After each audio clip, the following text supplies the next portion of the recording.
VR, AR들이 충분한 가능성은 보였지만 완벽하지 않은 거죠. 그럼에도 불구하고 수요자는 있을 거다. 이거 안전교육의 최고다. 불편한 디바이스지만 교육의 도구로서는 너무너무 적절하다. 그러면 어느 정도의 선에서 우리가 만족해야 할까, 활용해야 할까, 이런 영역의 것들에는 지금 기술로도 충분히 구현 가능하기 때문에 메타버스의 세상은 이미 와 있다.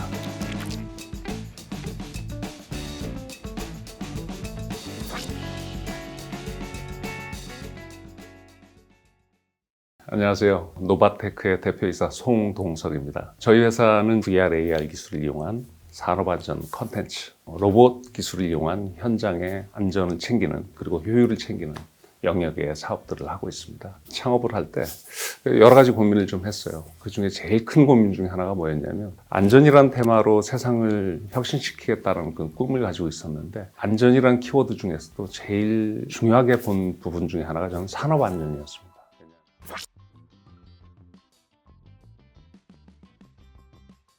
산업안전 부분이 조금 소외되어 있어서 많은 중대재해들이 좀 있어왔던 게 사실이고 우리가 좀 더 선진화된 사회로 갈 때 당연히 산업안전에서 인력 손실이 없도록 하는 그런 기술이 필요했다고 보여졌고요. 특히 산업안전에 대한 부분은 좀 관련한 R&D를 해본 경험이 있어서 산업 현장에서의 어떤 중대재해 수준이 우리가 타 OECD 국가들에 비해서 굉장히 열악한 상태라는 걸 잘 알고 있었기 때문에 거기에 조금이라도 힘을 보탤 수 있고자 그런 생각에서 창업을 하게 된 거죠.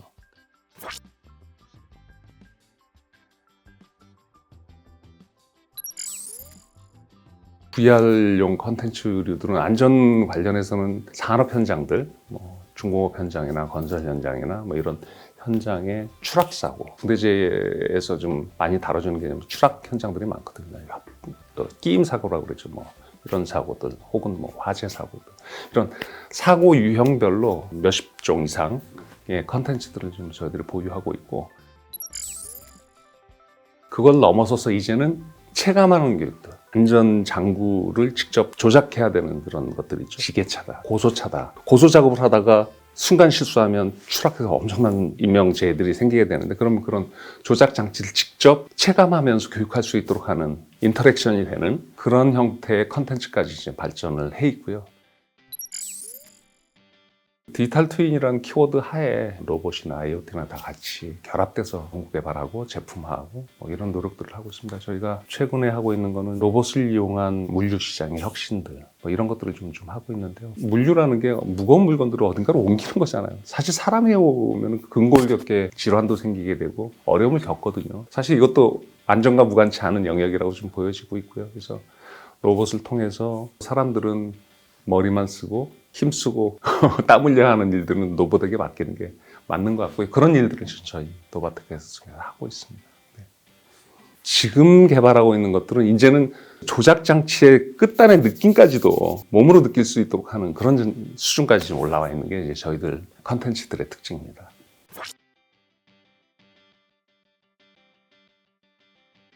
다양한 종류의 HMD들을 도입해서 사용할 수가 있고요. 혹은 물론 대형 모니터 혹은 빔 프로젝터가 투사된 벽면으로도 활용이 가능한 부분이고요. 그거 외에도 핸드 트래킹을 통해서 직접 손동작을 이해하고 그거에 따라서 인터랙션을 주고받는 이런 부분들도 저희들 잘 구현을 해놨고요. 시뮬레이터를 통한 실제 작업에 투입될 때 쓰여지는 장치들을 직접 조작할 수 있도록 하는 거죠. 고소작업차에 판넬이 있을 거 아닙니까? 조작 판넬.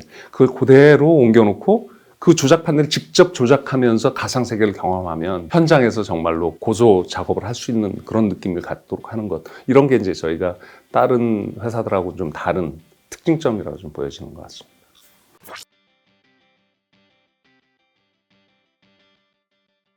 제가 창업하는 순간 때부터 안전이란 테마를 중심으로 기술을 적용해서 뭔가를 해결하기 위한 여러 가지 소도구들을 고민하지 않습니까? 그래서 기술적 배경에 VR, AR을 제가 유심히 본 편입니다.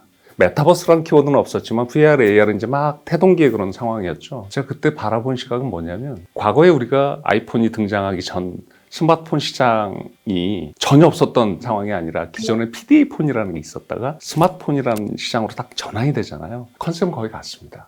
하지만 좀 더 효율적이고 좀 더 작고 많은 사람이 서비스할 수 있는 그런 순간에 시장이 엄청나게 폭발을 했거든요. 제가 바라본 메타버스 시장도 비슷하게 본 거죠. VR, AR 디바이스들이 충분한 가능성은 보였지만 완벽하지 않은 거죠. 약간의 어지럼증도 유발하고 있고 크기도 너무 커서 좀 뭔가 거추장스럽고 이게 극복되는 그 순간부터 아마 시장은 엄청나게 성장을 할 거다라고 저는 본 건데 그럼에도 불구하고 수요자는 있을 거다. 과거에 PDA 폰 때 보면 물류시장, 영업사원 이런 데서는 꽤 많이 쓰였거든요.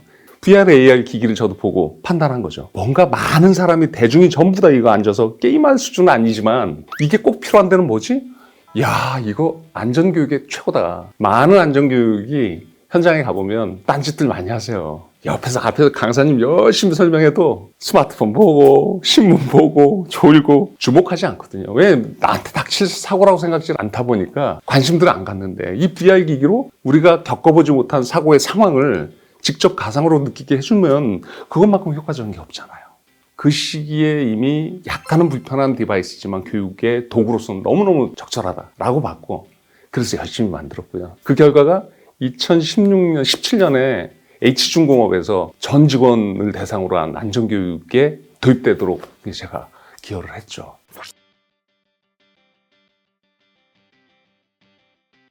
강사를 어떤 분을 모시느냐에 따라서 차이는 있겠지만 더 효과적인 방법이라는 건 거의 확신합니다. 교육에 따른 전달률은 굉장히 높다는 건 다 인정을 하세요. 주목도나 몰입도가 VR 기기는 자기가 눈 감고 의식적으로 참여하지 않는 한은 그 상황을 계속 연출하게 되고 또 그 교육 안에 인터랙션을 주기 때문에 뭔가 반응하게끔 하기 때문에 딴짓을 하면 진행이 안 되잖아요.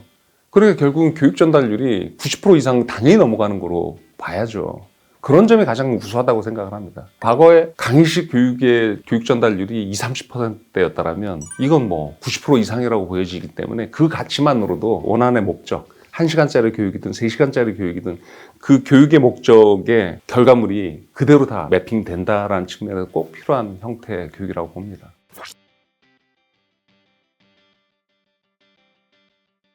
최근에 개봉된다는 아바타 같은 것들은 1초 제작하는 제작 비용이 5,400만 원이래요. 둘리를 생각해보면 아마 그거는 몇십 분의 그 정도 비용밖에 안 될 거예요. 그 정도로 컨텐츠라는 건 사실은 퀄리티하고 모델링 되는 내용들에 따라서 가격이 너무나도 천차만별인 것 같습니다. 짧게는 3개월, 길게는 1년짜리라고 정말 통상적으로 얘기를 합니다. 왜냐하면 좀 전에 말씀드린 것처럼 저희가 많이 갖고 있는 그런 소재들이 있으면 그 소재를 그냥 활용하면 쉽게 만들 수 있지만 그런 소재가 없는 경우에는 고객들하고 직접 논의를 해서 현장에 대한 모델링도 다 해야 되고 등장하는 캐릭터들도 다 다시 모델링해서 애니메이션 작업도 다 넣어줘야 되고 하는 이런 과정 자체가 계속 들어가기 때문에 비용의 변수들이 너무 많은 것 같아요. 가격 심사 방법 조금은 저는 좀 불만이 있을 때가 많습니다. 가격으로 일단 질러놓고 그 수준에 맞게 컨텐츠 내면 서로 불만족스러울 가능성이 되게 높습니다. 아바타라는 영화를 제가 잠깐 예시로 들었지만 좋은 퀄리티의 컨텐츠를 만들려면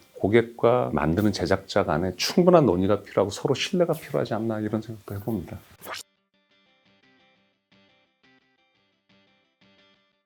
그 회사가 어떤 사고 유형에 많이 노출되고 그 위험성에 대한 부담감이 있는지 그 내용이 제일 중요해서 해당하는 니즈가 무엇인지를 파악하는 과정, 그다음 그것을 기획하는 과정이 제일 중요하다고 저는 봅니다.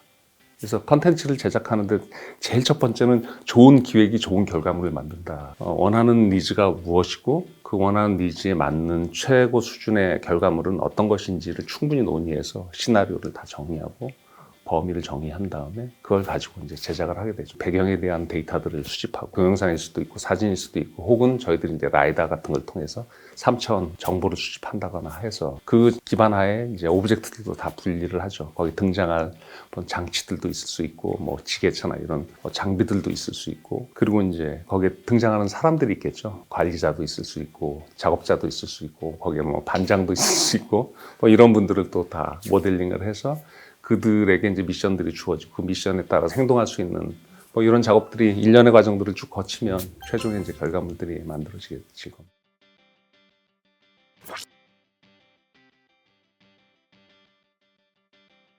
교육에서부터 또 다른 영역이 저는 훈련이라고 봤거든요. 고가의 장비들을 다뤄야 되는데 조작을 하다 실수를 하면 서로 큰 손실이 생기잖아요. 또 이런 걸 피할 수 있는 가장 좋은 것 중에 하나가 가상 속에서 충분히 훈련하고 진짜 현장에 가선 정말 전문가처럼 많이 다뤄본 사람처럼 일을 할 수 있다면 그것만큼 좋은 게 없죠. 동영상 정도를 보여준다거나 비슷한 모형을 두고 이렇게 작업을 해본다거나 하는 걸 넘어서서 가상 속에서 직접 체감하고 체험하고 훈련하고가 되는 형태가 필요한 시점이 됐다고 보고요. 그런 영역에 이제 저희들이 일을 좀 많이 하고 있습니다. 그러니까 항공사에서 조종사를 양성하기 위한 시뮬레이션 시장은 꽤 오래됐거든요. 근데 과거에는 어마어마하게 비쌌죠. 감히 상상할 수 없는 돈이 들어가기 때문에 그런 시뮬레이션이라는 건 그런 아주 특수 분야, 뭐 우주 항공 이런 정도, 혹은 뭐 잠수함이라는 특수 분야 외에는 쓰지는 않았지만 IT 기술들이 발달을 하고 GPU가 엄청난 성능들로 향상이 되면서 우리가 쉽게 구매할 수 있는 디바이스로 왔기 때문에 이제 많은 일들이 일어나는 거지 않습니까? 15년에 비해서 지금 일단 디바이스는 분명히 하나 개선이 된 게 있죠. 과거에는 100몇십만 원대급의 장치에 GPU나 이런 성능들 생각하면 PC를 생각하면 한 400만 원, 500만 원 돈 들여야 한 사람의 교육 환경이 구성이 됐단 말이에요. 근데 지금은 올인원 제품들 딱 하나 쓰고 나면 끝나는 퀘스트 같은 것들 이런 것들을 쓰면 이거 하나로 다 끝나니까 PC가 따로 필요 없지 않습니까? 뭐 이런 거 가격해야 한 50만 원으로 줄었잖아요. 장치값만 해도 10분의 1도 줄은 거죠. 환경이 그만큼 우리가 접근하기 쉬워진 게 사실이고, 그때만 해도 그런 장치들을 설치하게 되면 설치에 따른 유지보수 뭐 여러 가지까지 되게 고민스러웠는데, 지금은 뭐 장치 하나 이거 문제가 되면 그냥 교체해줘도 될 만한 가격대로 많이 내려와 있으니까 그만큼 적용 환경은 더 좋아진 거라고 볼 수가 있을 것 같습니다. 이게 당연히 기술의 진보는 계속되고 있고 가격은 당연히 떨어지고 있고 우리의 니즈는 거기에 적절하게 새로운 일들도 창출될 거라고 보는 거죠. 지금은 저도 산업이지만 당연히 개인 퍼스널화된 환경으로 갈 거예요. 뭐 당연히 게임 형태로 또 흘러갈 거고 개인 니즈에 맞는 어떤 각종 교육들까지도 이어지겠죠. 이거는 순리라고 생각합니다. 순리. 그런 관점에서 사실은 메타버스라는 키워드는 당연한 시점에 나왔는데 과하게 부풀려져서 홍보되었을 뿐이지, 그래서 안 가는 시장이 아니라 그 세계는 당연히 가는데 너무들 푹 불려놔가지고 금방 올 것 같이 기대를 지금 갖는 게 지금 현재의 문제라고 좀 생각을 하고 있습니다.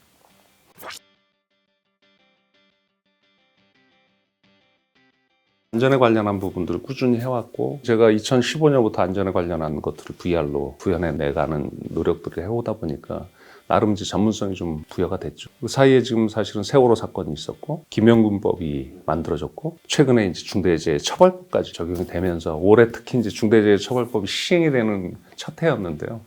이러다 보니까 많은 기업들이 좀 더 적극적으로 안전교육을 해야 되겠다는 압박을 좀 느끼시는 것 같고, 그에 따라서 많은 기업들이 문의를 하시고 실제로는 뭐 적용하기 위한 여러 가지 노력들을 좀 하고 계시죠. 뭐 아마도 당연히 더 확대될 거라고 생각합니다. 그리고 제작의 코스트도 점점 이제 줄어갈 거라고 저는 좀 확신하고 있고요. 뭐 그에 따라서 더 많은 기업들이 적용하는 형태로 흘러가지 않을까 생각을 합니다.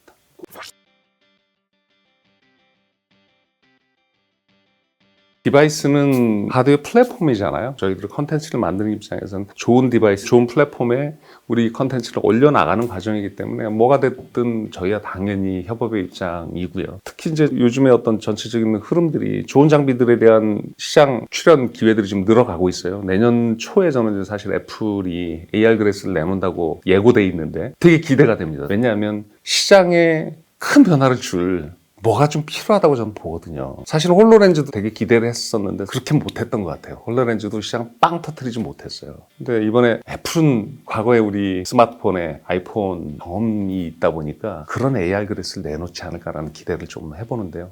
그걸 계기로 해서 시장이 확산되고 메타버스라는 키워드로 우리가 많이 기대했던 기대 현실이 진짜로 다가올 수 있기를 제가 되게 기대하는 입장입니다. 저도. 그래서 당연히 많은 디바이스들을 기다리고 있고요. 그런 디바이스에 저희는 뭐 적극적으로 대응하고 싶습니다.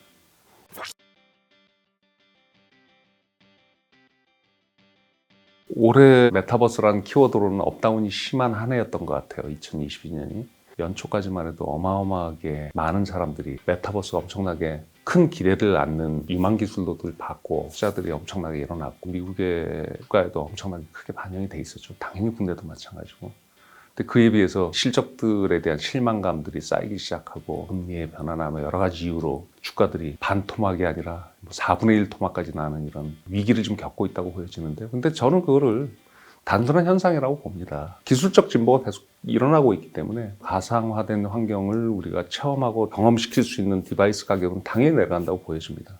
그리고 더 자연스럽게 표현할 수 있는 기술적 진보들이 일어나면 당연히 올 상황이라고 보여지는 거죠. 우리가 상상한 그 현실은 분명히 올 거라고 봅니다. 그냥 스마트폰에서도 굉장히 리얼한 수준의 퀄리티의 어떤 아바타들이 나타날 거고, 현실의 세계와 똑같은 가상의 세계 속에 나를 대체하는 아바타가 존재하고, 그 아바타를 VR 기기를 통해서, 혹은 VR 기기가 필요 없이 스마트폰이나 이런 다양한 디바이스를 통해서 내가 그 안에서 거래나 혹은 뭐 즐길 거리나 혹은 뭐 이런 여러 가지 얘기들이 일어날 거라고 좀 보여지고요. 하나 또 주목해서 봐야 될 건 이런 것 같아요. 뭐 메타버스류들의 사용자들이 지금 10대 층들이 엄청나게 있잖아요. 이 얘들이 계속 10대가 아니잖아요. 5년 뒤에, 10년 뒤에 20대가 되고 30대가 될 거고 사회 주도층이 될 거 아니에요. 그네들은 그게 너무나도 자연스러운 상황이 될 거거든요. 당연히 그런 올 미래죠. 당연한 결과라고 저는 예상이 됩니다. 그런데 지금은 그러면 어느 정도의 선에서 우리가 만족해야 할까, 활용해야 할까를 정의를 하라고 그러면 전 당연히 특정 분야, 산업 정도가 적정하다고 생각을 합니다. 뭐 국방, 뭐 산업, 의료, 위험하거나 혹은 꼭 협업이 꼭 절대적으로 필요하거나 하는 이런 영역의 것들에는 지금 기술로도 충분히 구현 가능하기 때문에 그런 메타버스의 세상은 이미 와 있다. 그리고 더 고도화될 거다라고 저는 뭐 100번 보고 있습니다. 당장 저희가 하고 있는 산업 안전 쪽 영역에서도 그렇지만 이게 조금만 더 발전하면 협업 체계의 형태로 좀 당연히 발전하고 있고, 이 영역은 계속 간다. 그리고 지금의 수준은 이 수준에서는 적용 가능한 기술이다라는 걸 이해하시면 좋을 것 같고, 그리고 멀지 않은 미래에는 개인의 중요한 도구로서의 메타버스가 다 자리를 잡을 거다. 단지 시간의 문제다. 이렇게 말씀드릴 수 있을 것 같습니다.